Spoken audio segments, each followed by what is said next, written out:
Tem zagueiro brasileiro importante atuando no exterior que quer jogar no Corinthians. Vídeo de hoje do canal do Nicola traz novidades sobre esse tema e conta também que Palmeiras e Botafogo rejeitaram um show que o São Paulo aceitou e que já rendeu polêmica no Morumbis. Bora falar também sobre a lesão de Oscar, atualizações sobre Renato Gaúcho, que em sua apresentação no Fluminense admitiu que havia ouvido um pedido de um dirigente de clube grande do Brasil para que esperasse até domingo. Que clube será que é esse? Para arrematar, mico de 60 milhões de reais no Botafogo, multa rescisória de Jorge Jesus caindo na virada do mês, as últimas do mercado, bastidores, finanças e informações importantes sobre Edinaldo Rodrigues e a CBF. Fala aí pessoal, sou Jorge Nicola, bem-vindos a mais um vídeo do canal. Sempre bom ter vocês por aqui, sem perder tempo. Só pedir para deixar like, se inscrever no canal e ativar as notificações. Bora começar o vídeo com aquele tradicional giro de notícias e a primeira informação é sobre o Vasco da Gama. Dimitri Payet está entrando em seu último mês de contrato no Vasco.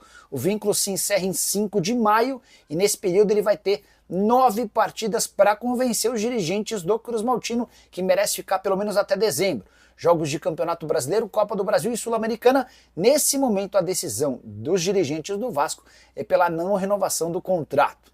Já o confronto entre Vasco e Flamengo vai mesmo acontecer no Maracanã, ao contrário da vontade dos dirigentes cruzmaltinos, que tentaram a todo instante levar a partida para São Januário.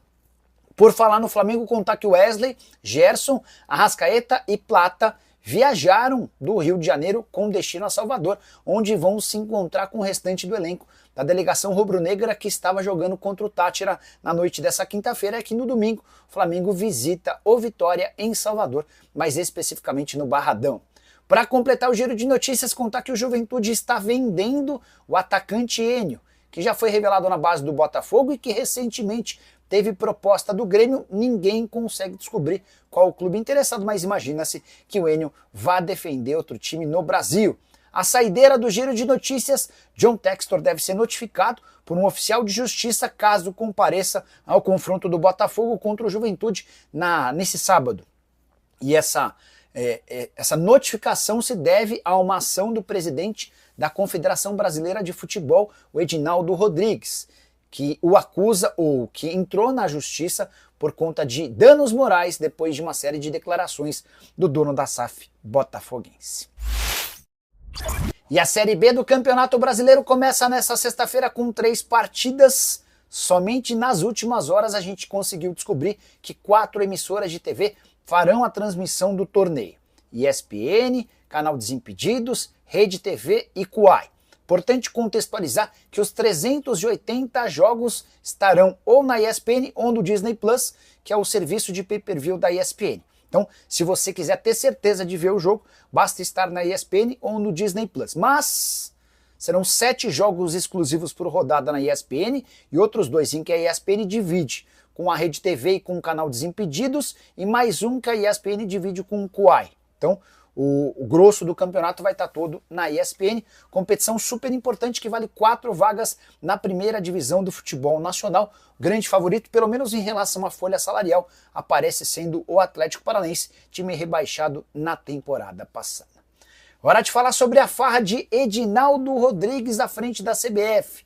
Havia contado para vocês com exclusividade na semana passada a respeito das mesadas pagas às federações e dos mensalinhos, os salários a que têm direito os presidentes de federações, certo? O pessoal da revista Piauí preparou uma matéria bem grande que aborda esse tema, além de outras novidades. As principais revelações, exceto as que eu já havia contado, é de que o Edinaldo tem gastado bastante com gente que também não tem nada a ver com a CBF. Quer um exemplo? Durante a Copa do Mundo do Catar, o Edinaldo levou cerca de 49 pessoas para o outro lado do mundo, sem qualquer relação com a entidade ou confederações e com tudo pago. Direito a voos internacionais, hospedagem. Um desses representantes, um desses convidados, chegou a contar com um cartão corporativo que tinha uma diária de até $500. Mas os casos mais graves vêm agora. A esposa do Edinaldo, por exemplo, teve 37 mil reais de despesas.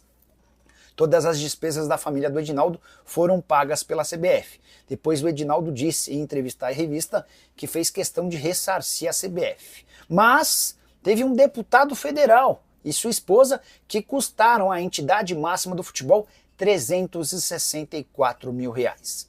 Vejo com muita tristeza esse tipo de notícia, porque enquanto muitos clubes de futebol no Brasil agonizam por falta de suporte e apoio da CBF, que, por exemplo, não organiza Série Z, F, G, H do Campeonato Brasileiro, há essa gastança como nunca antes vista. De acordo com a revista Piauí, funcionários antigos da CBF admitem que esse tipo de comportamento na entidade máxima do futebol é recorrente, mas nunca gastou-se tanto quanto na última Copa do Mundo. Hora de falar sobre Jorge Jesus e a seleção brasileira. Completa nessa sexta-feira uma semana desde a demissão do Dorival Júnior e, ao que parece, não há pressa na CBF para a escolha ou para o anúncio do novo técnico.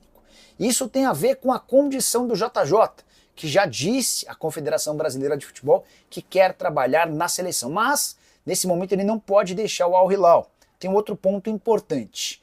A multa rescisória do Jorge Jesus vai caindo conforme se aproxima o fim do seu contrato. O vínculo se encerra em 30 de junho, embora exista um aditivo que permitiria a permanência dele até o mês de julho, por conta do Super Mundial. Na virada de março para abril, a multa rescisória caiu para 5 milhões de euros. Na virada de abril para maio, a multa rescisória cai para 3 milhões de euros. E é também por isso que a CBF não tem tanta pressa.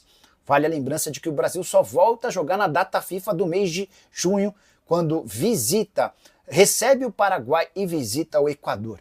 Importante contar também que o Jorge Jesus tem compromissos super importantes entre os dias 25 de abril e 3 de maio. São confrontos da Liga dos Campeões da Ásia. Todos os jogos acontecerão numa mesma sede em Riad, na Arábia Saudita. No Campeonato Saudita, informação importante. O time do JJ, o Al Hilal, perdeu nessa sexta-feira para o Al Nassr de Cristiano Ronaldo, se complicando na tabela de classificação. O time aparece 4 pontos atrás do Al Ittihad, que joga nesse sábado, tendo a chance de aumentar para 7 pontos a vantagem, o que torna ainda mais simples a saída do JJ lá do futebol saudita. Hora de falar sobre o Botafogo, com um negócio de 60 milhões de reais que está se mostrando bastante equivocado. E olha que os dirigentes do Botafogo têm acertado bastante em contratações, mas no caso do Matheus Martins, atacante de 21 anos de idade, a coisa até agora não funcionou. Ele havia sido comprado na temporada passada da Udinese por 60 milhões. Na temporada passada não conseguiu ser destaque, e nesse ano a coisa piorou de vez, especialmente depois da chegada do Renato Paiva. Recentemente o Botafogo inclusive tentou trocá-lo com o Cauli. Resposta do Bahia foi de que não aceitaria o Matheus Martins como contrapeso. Nessa temporada o atacante soma 10 jogos, nenhum gol e nenhuma assistência. Desde que foi contratado, são 31 partidas com apenas 2 gols e 1 assistência, números que contrastam, por exemplo, com os de Igor Jesus, que foi contratado com muito menos distinção, muito menos barulho e muito menos preço, mas que hoje é super importante. Só para completar o noticiário do Botafogo, deixa eu registrar uma entrevista que o Arthur Jorge deu a uma televisão portuguesa. O ex-comandante do Botafogo disse o seguinte, abre aspas, não tenho dúvida nenhuma de que fui o melhor treinador da história do Botafogo por aquilo que conquistamos. É um fato. Vai sempre ficar marcado na história do clube, fecha aspas. Pergunta que eu deixo para o botafoguense, você concorda? O Arthur Jorge é o maior treinador que já passou pelo Botafogo. Usa o espaço para comentário e registra a sua opinião, beleza? Hora de falar sobre Renato Gaúcho, apresentado nessa sexta-feira como novo técnico do Fluminense. E ele fez uma revelação importante. Admitiu que foi procurado por um clube grande do futebol brasileiro e um dirigente com quem ele conversava pediu que o Renato esperasse até domingo. Mas apareceu o convite do Fluminense e esse clube em stand-by acabou ficando para trás. A declaração do Renato foi a seguinte, abre aspas, tive convite de outros clubes. Uma pessoa inclusive me pediu para não acertar com ninguém, porque domingo poderia me contratar. Mas aceitei o Fluminense porque aqui me sinto em casa. Fecha aspas. A grande pergunta nas redes sociais é qual clube brasileiro seria esse que havia pedido para que o Renato esperasse até domingo. Hoje os técnicos mais ameaçados na Série A são Fábio Carille no Vasco, Pedro Caixinha no Santos, Luiz Ubeldia no São Paulo e Juan Pablo Vojvoda no Fortaleza. Desses 4 times, somente o Vasco joga no sábado. Então se o Renato Gaúcho fez menção ao domingo, dá para imaginar que poderia ser um dos 3 times que jogam no fechamento do fim de semana. O Caixinha com o Santos, o Zubeldia com o São Paulo e o Juan Pablo Vojvoda no Fortaleza. Você tem algum palpite para qual time era esse? Prometo que eu vou tentar descobrir essa história para contar com exclusividade para você. Beleza?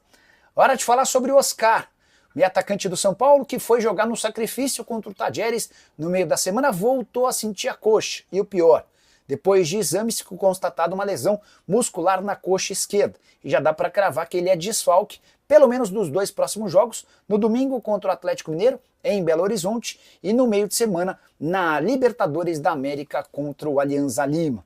Desfalque importante de alguém que joga muito e que se torna ainda mais importante com a ausência do Lucas Moura, outro jogador machucado. A nota do São Paulo para divulgar a lesão é a seguinte, abre aspas, após deixar a partida na Argentina com dores na coxa esquerda, o meia Oscar permaneceu em tratamento no Refis. Ele passou por novos exames que identificaram a existência de lesão no local, fecha aspas, não há qualquer menção à gravidade da lesão nem ao período fora. Quem sabe durante o programa do Nicola a gente consegue novidades sobre o tema. Hora de falar sobre um show que está causando polêmica no fim do ano. É que o São Paulo aceitou abrir as suas portas no Morumbi para a realização do show do Linkin Park. Esse show está marcado para 8 de novembro e vai impedir o São Paulo de fazer a segunda partida final da Copa do Brasil como mandante caso esteja na decisão do torneio. A notícia relevante vem agora, antes do acordo com o São Paulo. O pessoal que organiza esse show, da Live Nation, havia tentado levar o show para o Allianz Parque do Palmeiras e também para o Rio de Janeiro, no caso no Newton Santos, estádio do Botafogo. E dirigentes do Palmeiras e da W Torre e do Botafogo rejeitaram a ideia da realização desse show, exatamente para manter o estádio desses 2 times à disposição das equipes caso elas prosperem na Copa do Brasil. Decisão que pode ser arriscada ou não.